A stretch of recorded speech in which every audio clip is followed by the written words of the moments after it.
Do you have a suggestion for a Rockstar Impact Podcast guest? Go to impactpodcast.com and just click Be a Guest to recommend someone today. This edition of the Impact Podcast is brought to you by ERI. ERI has a mission to protect people, the planet, and your privacy, and is the largest fully integrated IT and electronics asset disposition provider and cybersecurity-focused hardware destruction company in the United States, and maybe even the world. For more information on how ERI can help your business properly dispose of outdated electronic hardware devices, please visit eridirect.com. This episode of the Impact Podcast is brought to you by Closed Loop Partners. Closed Loop Partners is a leading circular economy investor in the United States with an extensive network of Fortune 500 corporate investors, family offices, institutional investors, industry experts, and impact partners. Closed Loop's platform spans the arc of capital from venture capital to private equity, bridging gaps and fostering synergies to scale the circular economy. To find Closed Loop Partners, please go to www.closedlooppartners.com.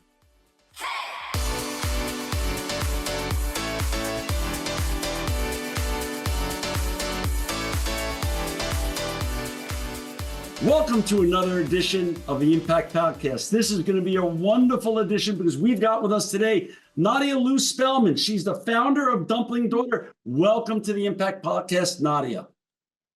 Thank you so much, John, for having me.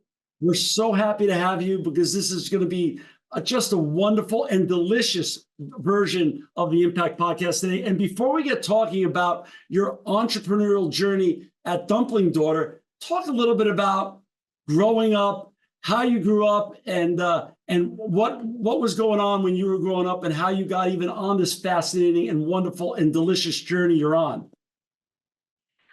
I was so fortunate to have the parents that I did. I grew up in their restaurant, and it wasn't just any restaurant. It was the most high-end Chinese restaurant that I've ever been and that Boston had ever seen at the time.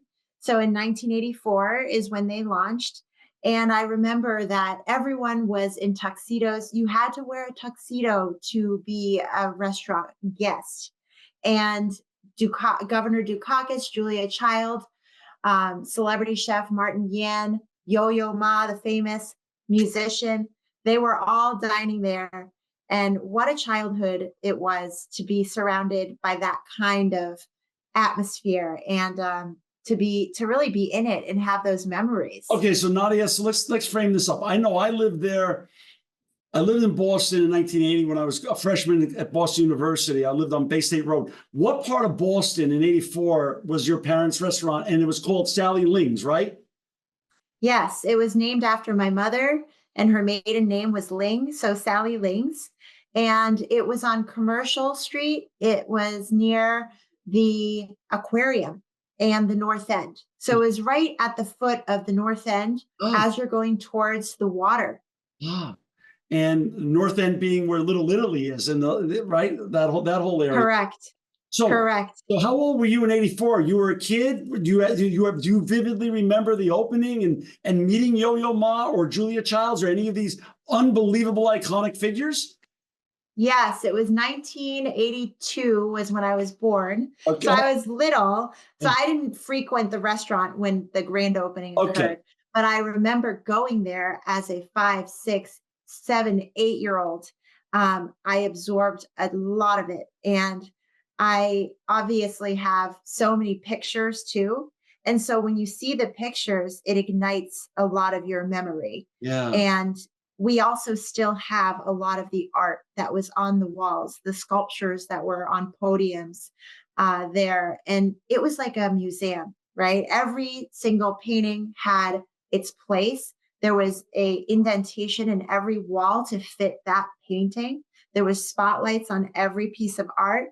There is a old man from a Chinese story carved out of wood, and he now sits in my house. So a lot of these pieces, these heirlooms, are still with me.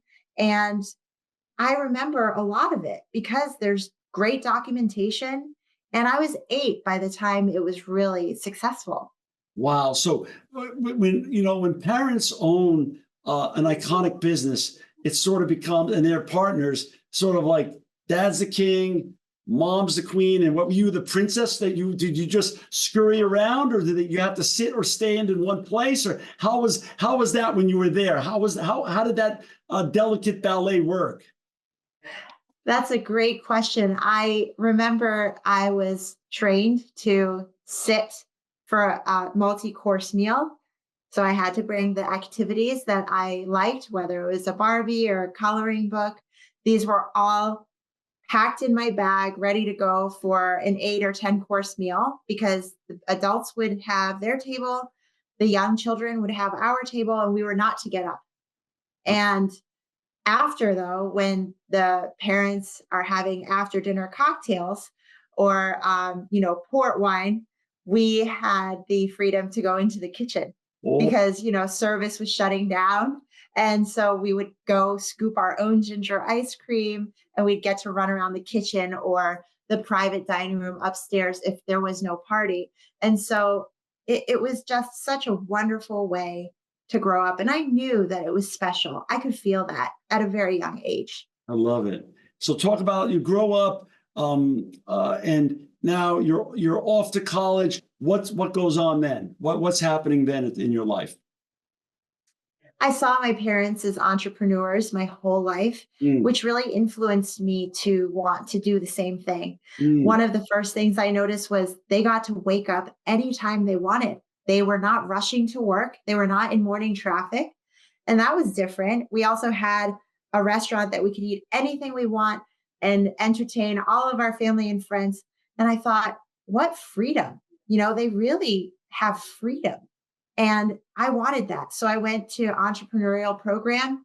I was lucky that it was near my home. Babson College was the school I chose, the number one entrepreneurship program. Yeah. And it was exactly what I needed. I needed someone to really show me the business 101 starting at a young age. I also worked in several of my parents' restaurants starting when I was 13.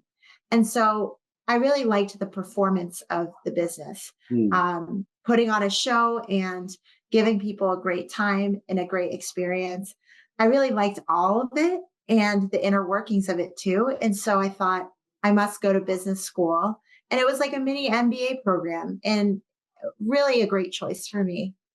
You show up at business school though. You already had a junior degree. You already knew the language of entrepreneurs, of commercial, of money changing and everything else. You understood what was going on when you got to business school. You were just polishing your skills there. You weren't learning to be an entrepreneur. You already had it in you innately through your DNA and also from what you learned from a child until you went to college. Right. I think that part of growing up as a teenager is learning people skills. Yeah. And I think I really accelerated that learning through the restaurant. I was forced to deal with Chinese chefs and I was forced to deal with angry customers. And I wanted that. My father always told me, you're going to work 2 nights a week. I'm not going to take away from your social life. Work from 6 to 9 o'clock, work Friday, Saturday. Not that I need you, but because you need training. Mm. And so my father put me in there as a way to hone my people skills. So when I went to college, it was really learning about how to start a business, how to run your own business, how to figure out what your business should be, being creative. And it was really great because my father said, now, you've worked in the restaurants, you can now learn academically. And now this is when your experience begins, right? Because we get better with experience and time as a foundation. And so that's when he advised me to get my first job in finance. And he said, as you go through the stages of life, you're going to learn and you're going to absorb and you're going to take notes on what you like, what you don't like. Nobody is an overnight success. It is a slow process that you should learn as you go. And I took his advice and I took a lot of notes through the years. I tried a lot of different things. And I realized what my passions were in my 20s. When you started college, when you started the entrepreneurship program, did you have a predisposed notion that I'm going to be, as an entrepreneur, X? Did you say I'm going to go do my own restaurant? I'm going to go in the food industry, or you had other aspirations or other visions at that point when you started the journey? Many visions, not just food. When you're in college, you're reading, the Harvard Business School case studies. Sure. You're reading about the Body Shop. You're reading about different restaurants. You're reading about Champagne, France. I mean, your mind is open to all these different Yeah. industries. Pet food, right? How it's the most Yeah. high profit margin business out there. Cosmetics. And that was what it was about, learning about all these different opportunities. And I had so many ideas, but the number one thing they taught us is, you know, look for a need, look for essentially white space. Right. Where can you fill a need? Something that you feel people need, that they can't live without. How can you bring it to them? Yeah. And so you see as you go through school that there are so many successful concepts because people need them. Home Depot, right? What would you do without Home Depot? And the CEO also went to Babson, so we learned about that. And always just thinking about how we can fill a need or a want throughout the 4 years at school. That's so interesting. Um, your dad was right. Going back to another great Boston personality, your dad's so right about the need for doing and seeing and repetition. Because when they asked Brady, what makes you great? When they asked Tom Brady, why are you so different? Why are you so great?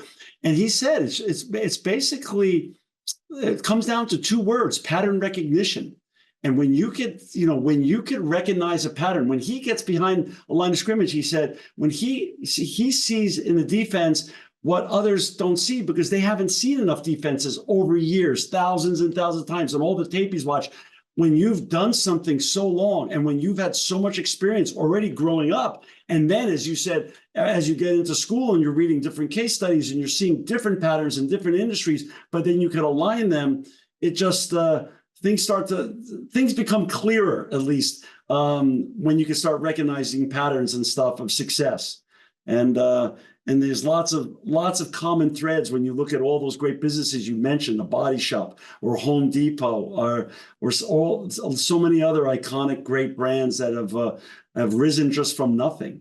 So you get out of business, you get out of college, and where does your journey go from there? So in college, I learned about, creating good habits, uh, being a consistent person that shows up, being present, right? Because those are all very key in being successful at school. Creating goals, meeting those deadlines. And my dad said, I think your next education should be a nice job, a foundational job that after that you can do anything. So get something on your resume that looks attractive, that makes people think, wow, she's good enough to get that job. And what will that job be? You give me some ideas. And so I had to tell my dad all the different ideas I had. He said, you're essentially going through another training program, another stage in your life where you're learning, and find that foundational first job. And so in Babson, it was always finance. So I went into investment banking, and numbers was not my favorite subject, but it gave me an opportunity to go to New York City and follow all my friends that wanted to be like the guys on the movie Wall Street that was like constantly running in the dorm room TVs. And we all want to go to Wall Street, so let's go. And it was a great foundation, because it further fine-tuned my ability to analyze, to meet deadlines, to have meetings in a professional setting, to work with elders, managing directors, and to find your way. Because in an investment banking office, there's so many of us in the cubicles. Yeah. And the perimeter of the office is all the big bosses. And how do you make yourself stand out amongst all your peers? And that's something that I also figured out while I was there. I didn't really like the day to day cubicle work, sitting in the cubicle, going out for lunch. It got really boring for me. And it made me realize I really do want to be an entrepreneur. Everyone would talk around the coffee station in the kitchen. When they get Dunkin' Donuts, everyone's standing around eating the donuts. And you go back to your desk and just work again. I mean, I thought, do I want my boss's job? And no offense to very successful investment bankers, but it wasn't for me. Right. I didn't want my boss's job. And if you don't want your boss's job, get out of it. Get out of the industry. So true. And I looked at how hard they worked into the night eating dinner at the office, and I wanted something more for myself, especially being a woman. I knew that even if I made it big and was an MD at one of these banks, I wouldn't be home with my kids. I wouldn't be at their sports games. And so I said, you know what, I'll use this job as a stepping stone, and I will figure out what's my next step. And I found myself constantly in my free time looking up recipes, looking up restaurants to try, reading restaurant reviews, and cooking on the weekends. And I realized that fire in me is still related to the food industry. And I just was seeking out all the most tasty foods or the most interesting experiences in New York. And it allowed me to really do some, I call it R&D. I did R&D on what I was passionate about. And my job allowed me to pay for myself and support myself as a 23-year-old. And that built confidence, right? And my father framed my business card and he put it on his shelf and said, look at you. You are independent. You are an independent woman. And I think that positive reinforcement really was very, very important for me. I didn't really feel it at the time, but I think it drove me to want to be further independent and make him proud and make my mom proud. And so it's those moments I think that really reinforced when I was a young adult to continue to search and succeed. You make a great point. There's a lot of young people that listen and watch this show, and they're always trying to figure out what they want to do.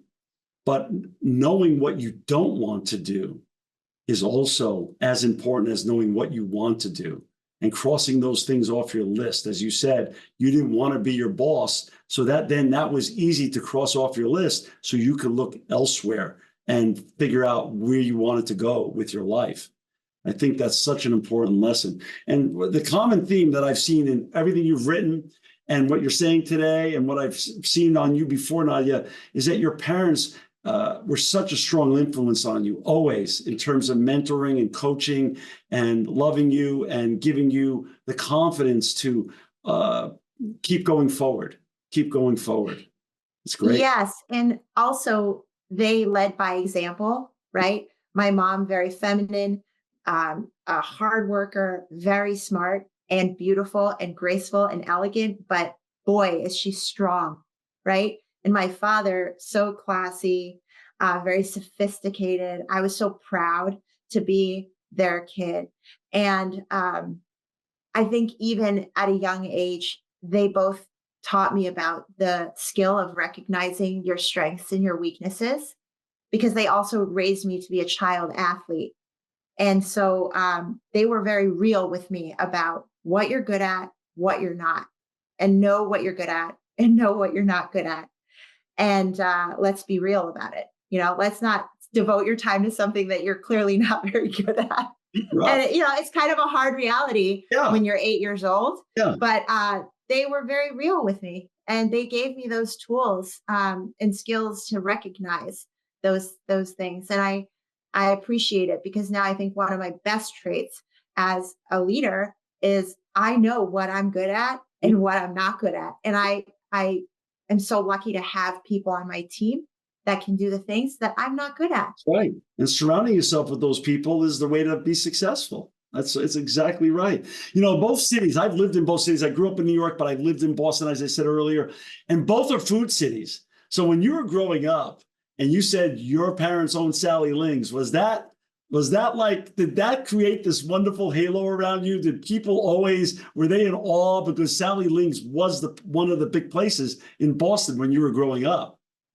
Oh yeah, I felt very cool. I Yeah. definitely did.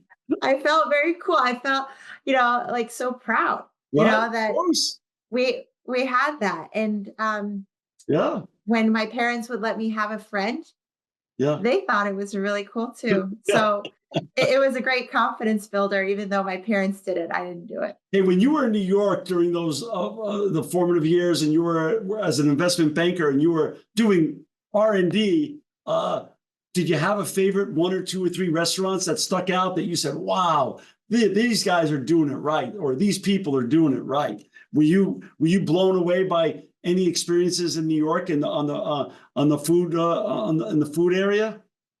Yes, I was blown away by the perfection of the three-star Michelin restaurants, right? Mm, The Jean Georges, the Daniel Boulud's, the Eric Repairs, these famous French chefs that executed literally to perfection, 110%. It's like when you see it, you're like, I don't even know how my parents did Sally Links because it felt very similar. And yeah, I almost felt like nostalgic when I was sitting in those five-star dining rooms. yeah. Um, and it's amazing what people can put together and what perfection feels and tastes and looks like and how they make you feel in those restaurants. So I would, when I made my first paycheck, I took my mom to a five-star restaurant.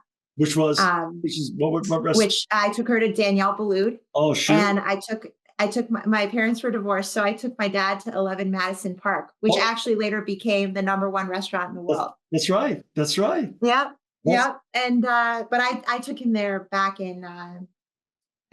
way before it was number one. It was just a very good restaurant. I well, think that the tasting menu is $90. Now it's $285. yeah. Um, and the other restaurants that really struck me as impressive were the simple ones. There was a restaurant called Corner Bistro in the Meatpacking District, and all they served was burgers, fries, and grilled cheese. And people would wait in line out the door and down the street to eat a burger, a french fries, or grilled cheese. And you literally wait in line. And when you get to the podium, you get seated. So you can't even leave the line. And in the line, they sell you their house on tap beer for like $4. So everyone's just holding the beer in the line and you just keep drinking beers until you get to the front of the line. And so you've already spent like $20 by the time you get to the front of the line.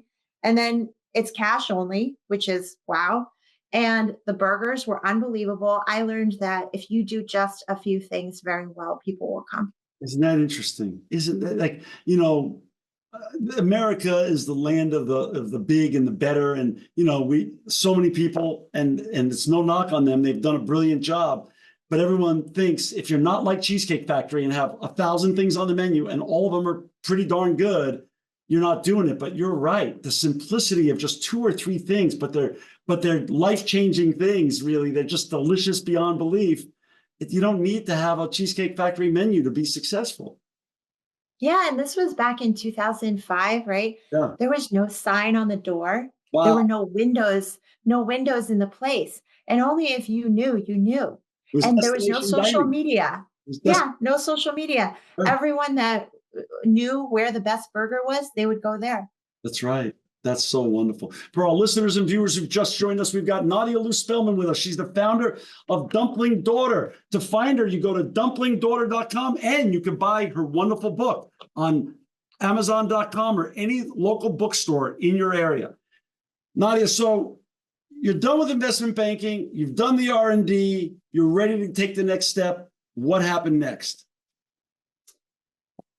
So I realized that obviously food was my calling and how, in what way. So I decided to go back for more training, so to say, more learning. And I asked my mom at the time, if she would allow me to work in her restaurant. She had a very successful restaurant in Fort Lee, New Jersey. So Sure. when my parents split up, my mom moved to New Jersey and opened her Sally Ling's there. Ah, And she started it in 1994.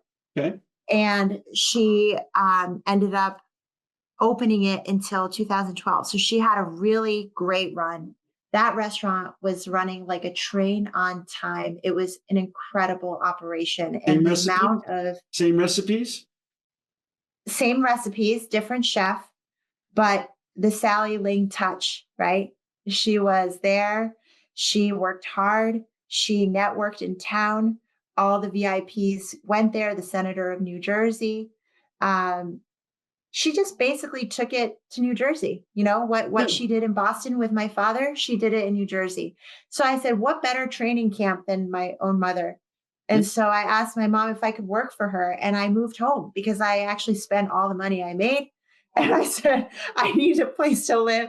So I went back to my mom's house and I said, I'm just going to go full throttle, learn from my parents. Yeah. And I was with my mom. She taught me the catering. She taught me how to network. I mean, make friends that would then introduce us to more friends that we could then get business, right? Like it was just so brilliant what I saw her do there with her successful business. And she let me be the general manager. And actually at the time, the general manager said, well, now that you're here, I'm going to take some time off. So he actually took a year off Wow. and he said, why don't you do it? Because I've been working so hard for like 9 years now. And Wow. he took a year off, really. And I was able to manage my mom's restaurant. During that time, I started making pros and cons lists of the restaurant, of the industry, of what I would do if I opened a restaurant. I didn't like having a full bar. I didn't like dealing with linen companies or doing tablecloth because the lint from the tablecloth gets stuck in the refrigeration unit, which I never knew. You know, Wow. you have to get maintenance on your refrigerators more when you have linen in your restaurant. Wow. Also, it's expensive, right? Yeah. To set the table every time. And so I thought if I were to do this one day, this is how I would do it differently. And essentially what I was doing was taking notes for a business plan. No. And when I decided to move back to Boston to be with my husband who proposed, he said, we're going back to Boston. And I thought, well, now I have to do something because that's where my parents' roots are. That's where the legacy lives. And I need to somehow ride those coattails. I I need to continue on and celebrate that legacy that they built. And I need to pay respect to what they did. And how am I going to do that? And so then that really started this intensive kind of brainstorming, business plan writing, fine tuning the business plan, clearing the vision up. Um, so I could be very focused on what I wanted to do. And I remember when I moved back to Boston, the Boston Globe somehow reached me. They were doing a history of Chinese restaurants article, and they heard that Sally Ling's daughter is in Boston. And I told the writer that I might open a restaurant, and she wrote it in the article. And when I saw it in writing, I said, I was just talking freely. Now I have to open a restaurant, you know, and the fact that Oops. she wrote it in there, then online, people were like, I heard Sally Ling's daughter is going to open a restaurant. And I thought, well, now there's no way out of this. And so it actually held me accountable because it was in print. But I thought about it, I said it, and then it got printed, and then I felt like I had to. So that was kind of funny. My therapist would probably say that was all by design. That way you knew you had no way out and you were going forward. No looking back. I think you're right. What I year was think that? What year was that? that article was written in 2012, and 2000. I opened Dumpling Daughter in 2014. How'd you come up with the concept of dumpling daughter? Why dumplings and why this amazing, wonderful name, alliteration dumpling daughter? How'd you come up with all that? I wanted to create a simple concept. My father always told me if you have to be in the restaurant business, could you do it in a smarter way? Not like the way most Chinese do, which is hundreds of items on the menu. Could you do something more like that you could, I don't know, um, make many of the same thing and sell a lot and then copy paste those restaurants? Like, don't do this fine dining style because the profit margins are so low and it requires so much care and love in there. He said, do something where if you weren't there, it would be fine. Something standardized. And that was his advice. He said, if you Great did it, advice. this is what you should do. And my mom always told me never to get into the business. And so Dumpling Daughter started because I wanted to do something simple and delicious. And that was, for me, dumplings. My childhood was filled with good food, but my favorite was really going to grandma's house with the whole family, my aunt, uncle, my cousins. The men would drink Qingdao and the women would be making dumplings. And then the men would play mahjong. You can hear them playing. The women would be cooking the dumplings. It was that family feeling and the steaming, boiling water and the sense of the dumplings that made me the happiest. And I also didn't know how to make dumplings myself. And so I thought, this is something we need. I need accessibility to dumplings. And most kids that are not Chinese weren't fortunate enough to grow up eating dumplings on Sunday Right. like I did. And so I wanted to share this feeling and experience and the aromas and the flavors with other kids, other families. And that's why I decided to open a dumpling shop. Got it. And the original idea truly was, though, to sell frozen dumplings in the supermarket that people could easily cook. And then I got the advice from a very successful entrepreneur that I should open a restaurant and test the market first, create a brand name that people will follow you, and come up with something that is different, that people will say, wow, these dumplings are good. The brand is great. And then you have something to bring to supermarket buyers. She said, create a brand that has a following. And that was Stacy of Stacy's Pita Chips. She said, create a brand that you're going to get a following and get feedback from your customers and just try it out. And so I wanted to come up with a fun, whimsical name that felt like childhood. And I also wanted the name to represent that I was somebody's daughter, somebody very important and cool. And I wanted to show off the fact that I was their daughter. And I've always loved Disney since I was little. And so I took Minnie Mouse as an example and said, I want a girl as a dumpling to feel like Minnie Mouse. And I want it to be fun. And I want all people of all backgrounds to feel welcome in this location. So I played like kind of loungy, fun music. It was bright, it was red, and it incorporated purple because that's my favorite color since I was little. And so just kind of digging deep, digging into the core of who is Nadia? What does Nadia enjoy? And how do you want to show it to the world? And that was Dumpling Daughter, the first location. And where was that? In Boston? It was in Weston, which is my hometown where I grew up, about 20 minutes drive from the city. Got it. And so was the mom and dad were at the grand opening, I take it? Well, so dad passed away when I was 27 in 2009. Okay. And he left me with so many pieces of advice. And it's so interesting that the parent that dies, that's the one that speaks louder. It's true.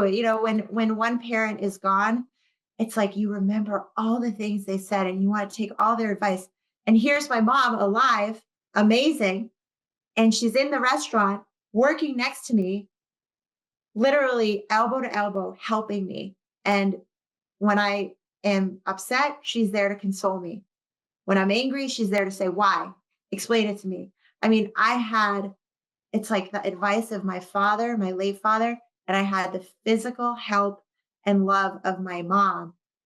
And so it's like I had this big, strong teacher in me, in my mind, the memories. And then I had something real next to me. And I think that gave me so much strength. That's wonderful. I think that's so true. And I think that's a great point. But to have the real Sally Ling in person next to you, wow, what a feeling. What a feeling that must be as well. So Sally Ling was there at the opening, I take it.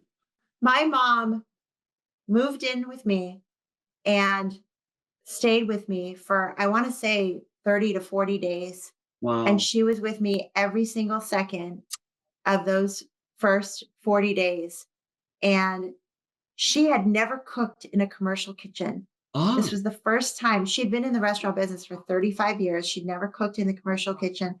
And she was in my kitchen cooking the food side by side with the chefs and fulfilling the orders. And it was amazing. I would look back into the kitchen and say, I can't believe this is happening, in a way that I felt bad that my mom was cooking in a commercial kitchen. And I felt like, what did I do? I made my mom a chef. And, yep. she could be golfing right now. She could be ballroom dancing in Florida, but instead she's here cooking and wrapping spring Awesome. rolls. And actually, my mom, at the end of the night, I was so tired and we were so busy, and we were way busier than I ever expected or that I could even dream of. And my mom said, Nadia, you shouldn't be crying. You should be happy that you have customers. She That's said, true. I've opened restaurants where there's no customers. That's when you cry. Oh, And she said, stop crying. She said, what's the problem? I said, because I've made you into like a line cook. I've made you like not sit down for 8 hours. And my mom said, I love it. She said, oh, I love it. And she really did. I could see her like competitive spirit, her ability to have that endurance. Like, that's what I mean by lead by example. It's like, for the first time, I saw my mom totally differently, is that she can do anything. And she doesn't get tired if she loves it. And I was like, wow, she is a passionate woman, that woman. And right. so it was incredible to see, at the time, very emotional. That's awesome. So you launched the first restaurant. Is it on track with the business plan, exceeding, below? What's the first year like? What's the first 2 years, the climb? Like, when do you feel like, I'm onto something, or did you not have that feeling the first couple of years? I was so glad that I was actually right. Opening Dumpling Daughter, being Sally Ling's daughter, really did push me into the press. And the head food critic at the Boston Globe showed up in the first month. She ate there 5 times. She wrote a glowing review. I've never read a review so amazing. I cried again. Lots of tears. And the line was so long that we sold out of food every day for about 3 weeks. Was And then this? shortly after that, we were on TV. And Wow. so, the press came, Yeah. and that first year was beyond my dreams. Yeah. And I thought, wow, my business plan was very aggressive. It said I wanted to open 3 to 5 locations in Boston. But with this one location, I'm really happy. And so, your dreams and your goals do shift Sure. as you start the business and as the environment around you changes. Things change. Sure. And it was really the response to the restaurant that made me want to grow the restaurant. Ultimately, it was how popular it became. I thought, we got to do this. We got to do more of this. And I was lucky to have an incredible team in the Weston restaurant. I couldn't have done it without key people involved, the head chef and the general manager. They were able to handle this business like it was their own, which allowed me to grow. And the recipe for the dumplings was grandma's recipe, Sally Ling's recipe, or was it a different and new recipe that you came up with as a mixture of other recipes that you found along the way? These were all family recipes Family. that Yep, passed down. Also my mom's. My Wow. mom had a huge influence on every dish on the menu. Um, and then the things that she didn't understand, she'd say, "Why do you want that?" And I would make it myself and show her, and she'd say, "Okay."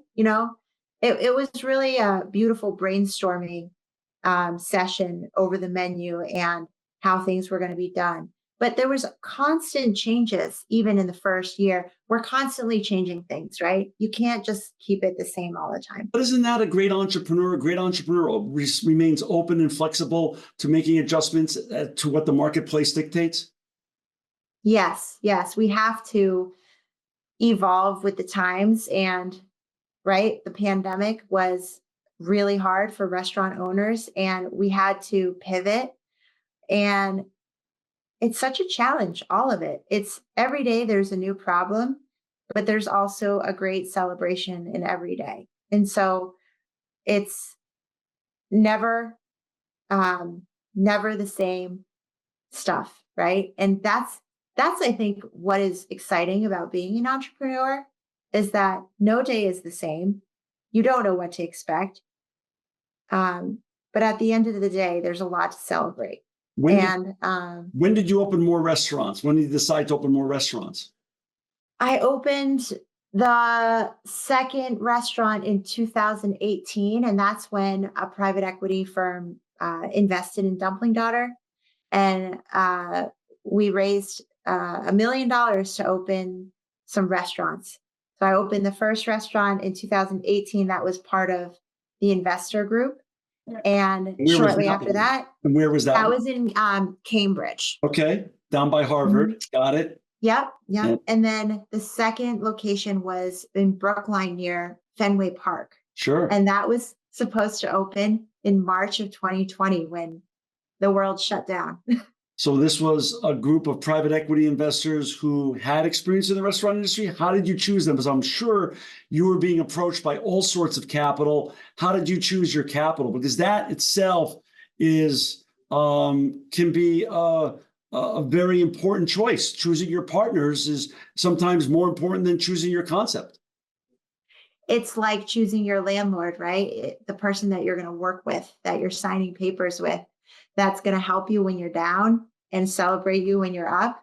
I That's what my mom taught me about signing with the right landlord. And our investors were actually friends of our family. They were people that came to the opening night at Weston, and they saw that Dumpling Daughter was very special and did not quit asking me.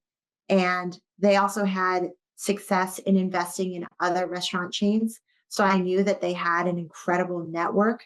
And my whole life, I've been lucky to have advisors. And so I saw it as a great opportunity to bring on a whole new network of advisors and help. And so it was a no brainer for me because I knew it could allow us to grow the company faster and with some advisory behind me that I could pick up the phone and ask questions and network myself to the right person. And shortly after we opened Cambridge, it was about 1 year of a great successful first year. That's when COVID hit. Right. And that's when, I had one restaurant about to open and then the other restaurant already open. And I said, wow, these people, these investors had faith in me and they had confidence and I'm not letting them down. And it was like even more severe than if I had had my own money and opened more restaurants Sure. because I felt like they trusted me with their hard-earned money That's right. and I'm not going to let them down. There's many restaurants that decided to just throw in the towel at that time. And I didn't want to let down the people that invested in me. And so I really thought of different ways that I could continue to like to continue to communicate with our customers, continue to build community. And in a time when people were going through a lot, staying at home, I wanted to engage them. And so I started doing the virtual cooking classes, which led to the book because the recipes were so good. And it also kept my mom busy. So this book here you wrote during the pandemic? Yes. The Dumpling Daughter, heirloom recipes. And these are recipes by your mom, Sally Ling. This is amazing. Correct. So you got to work with your mom during the pandemic, putting together this beautiful book. Yes, and we call it heirloom recipes not only because they are passed down, but because I'm passing this gift to my kids and their kids. And it's meaningful for me that they will forever have my mom's home cooking because, she's not going to be around forever and she should be celebrated. And she told me her dream was to write a cookbook.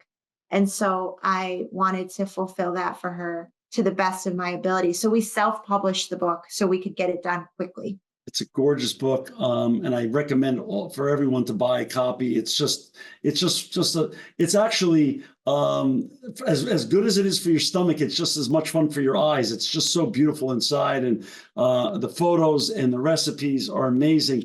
Mom's still alive. Sally Ling's still alive.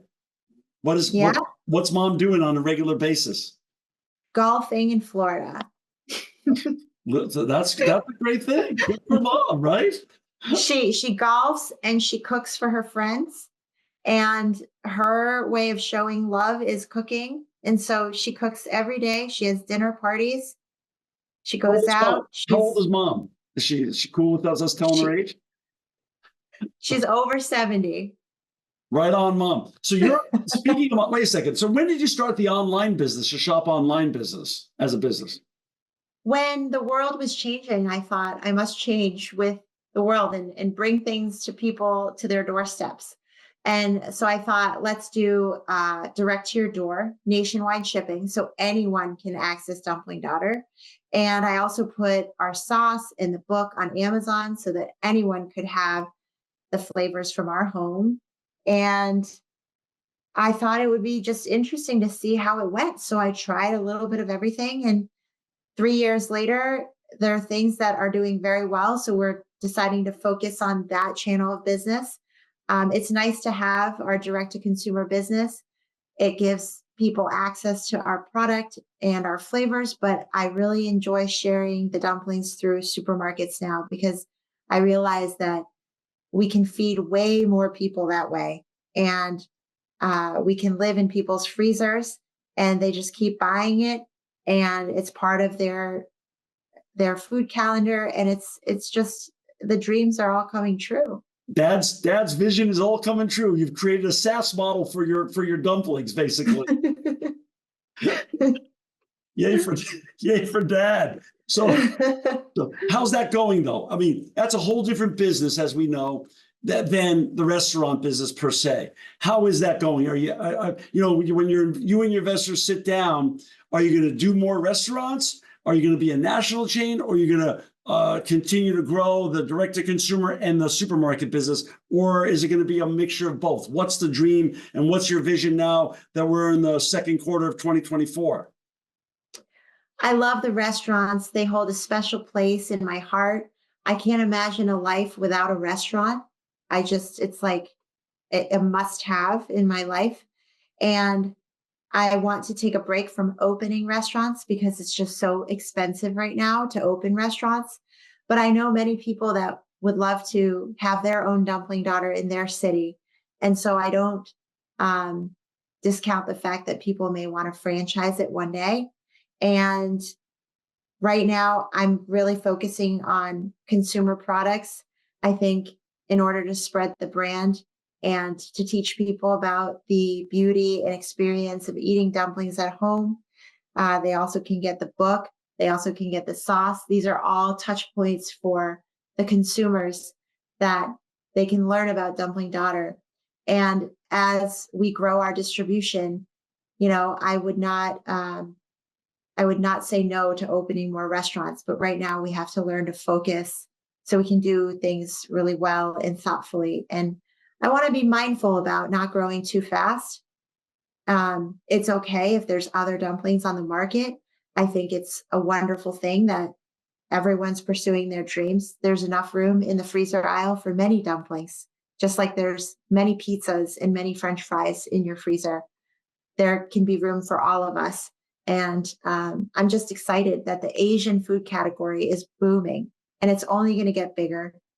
And I feel like my timing is right on point. It is. And I'm really excited to see where it goes. I would love more restaurants and I would love more distribution. You know, Nadia, I don't think any wiser words were said by an entrepreneur, but you don't hear entrepreneurs say that typically.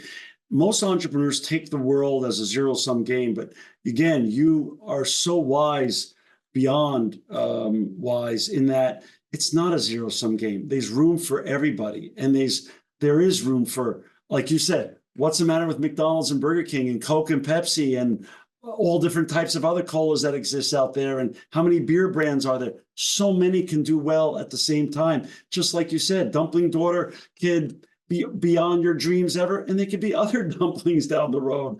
It actually just continues to prove your marketplace if other good competitors come out.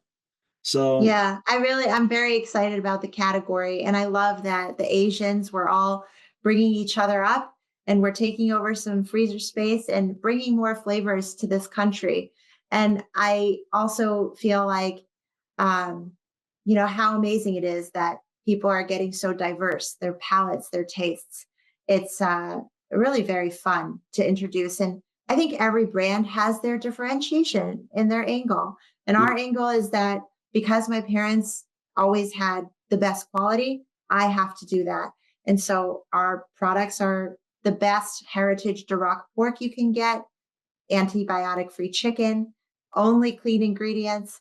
And, if it is good enough for me to serve to my children, I think I feel very good about repping this brand and this product. and thank you for having vegan dumplings, which I enjoy. Talk about, you just brought up your children. We know Sally Ling is doing well and alive and golfing and hosting her dinner parties down in Florida.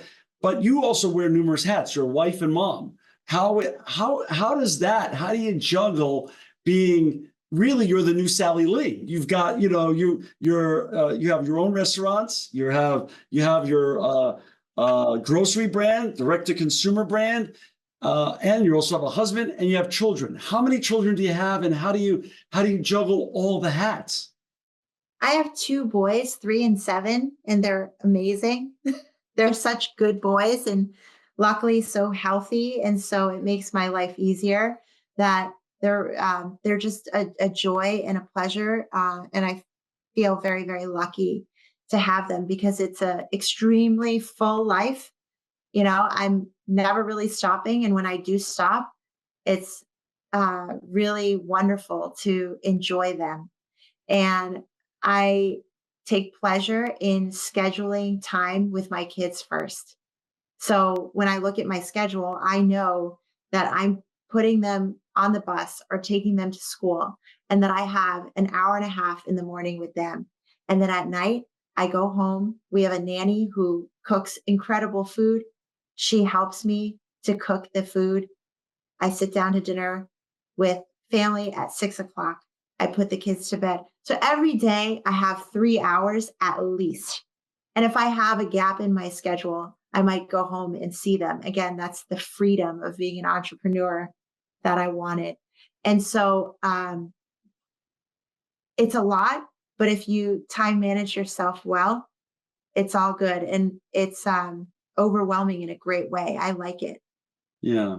You grew up with really legendary parents in many ways, and they were not only legends in what they did and great at what they did and iconic in what they did, but they also were, it sounds like, legendary parents. It's a big shadow, mom's shadow, dad's shadow. How do you work with that burden and responsibility of not only being a great role model to your children as an entrepreneur, but also as a parent? Because the words of wisdom that both parents have given you and also lived out by example, how does that weigh on you? And do you ever see history repeating itself in terms of your children wanting to work in your Dumpling Daughter restaurants and you bringing them in and giving them the joy and the feeling of presence and importance of my mom owns this place, but also the joy of running around the kitchen and enjoying the food and the camaraderie of the other employees there? I think with all the words of wisdom from my parents, what I really take away is that they want us to be happy. They want their kids to be happy. And now as a parent, I just want my kids to be happy. But how, right? How Yeah, do you make yourself happy? Because you're the only person that's responsible for yourself and your own happiness. true. And how do we instill that in our children? And how did they teach that to me? And how can I carry that on? And it really is doing things that you're passionate about. When you're passionate about something, you're naturally good at it. And it's like, no matter how much you work on it, it's not that hard because it's natural. It comes from within. And I would say I encourage my children to be authentically them. Whatever is the blueprint within their souls, their bodies, who they are, just be that, because we're all built in a different way, but we all have something to offer, every single person. So how are you going to dig deep and figure out what it is that you have to offer in this world? And that comes from the passion. And I think that another big lesson was discipline, being disciplined in general, because being disciplined leads to giving yourself freedom. And I want to instill the discipline in my kids, understanding when to start, when to stop, how to set goals. I think that that's what leads, consistent discipline and consistent good habits take discipline. And that leads to the happiness and the freedom. Because when you have freedom and health, you have everything. It's true. Do the boys come into the restaurants on a regular basis with you? They do. They love it. They ask for it. And that makes me very happy. Do you see the same joy and delight in their faces and their behavior that you had at the same age in Sally Ling's? More actually, because their friends have the Dumpling Daughter keychains, right? Oh boy. They even at age 7, they ask their parents to send them to school with Dumpling Daughter in their lunchbox. So it's more childhood than Sally Ling's was. And Right. so the kids really catch on to it. And I love that because that was the goal, is to share this childhood experience. And now the children want it. I love it. Nadia, let's give a shout out. What supermarket chains carry your great products so our listeners and viewers can go enjoy them in their own home and enjoy them with their families as well? We are very proud to be carried at Market Basket, Roach Sure. Brothers. We'll be in all the Stop and Shops by the end of the summer. We're going to be in Big Y in the spring. In New York, we're at Citarella and Fairway, select ShopRites. We're looking forward to being in Shaw's Star Market and hopefully Hannaford's. So everywhere in Boston and New England, I think is my responsibility to be in because we are a Boston brand. And people can buy also online, direct to consumer, off your website, dumplingdaughter.com. Yeah, and my dream is really to be offered in club one day too, right? BJ's, Costco, these types of clubs that I so diligently shop at. My money's on you. I believe that will happen. Sally Ling's daughter is going to make that happen. I believe it. And also buy this delicious book right here, Dumpling Daughter, Heirloom Recipes by Sally Ling herself. This is a beautiful book, Amazon.com, and also at bookstores around America.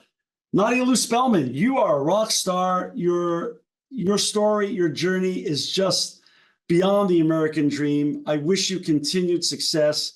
I hope to eat in one of your restaurants when I'm in Boston the next time and meet you maybe in person even. But I just wish you all the success that you dream of and continued good health. And thank you for bringing this delicious food to the United States and to the world, hopefully one day. And thank you for just making the world a little bit taste better. And thank you for your time today. You're always welcome back on the Impact Podcast. Thank you for your excellent questions. I had a really good time. This edition of the Impact Podcast is brought to you by Engage. Engage is a digital booking platform revolutionizing the talent booking industry. With thousands of athletes, celebrities, entrepreneurs, and business leaders, Engage is the go-to spot for booking talent, for speeches, custom experiences, live streams, and much more. For more information on Engage or to book talent today, visit letsengage.com. This edition of the Impact Podcast is brought to you by ERI. ERI has a mission to protect people, the planet, and your privacy, and is the largest fully integrated IT and electronics asset disposition provider and cybersecurity-focused hardware destruction company in the United States, and maybe even the world. For more information on how ERI can help your business properly dispose of outdated electronic hardware devices, please visit eridirect.com.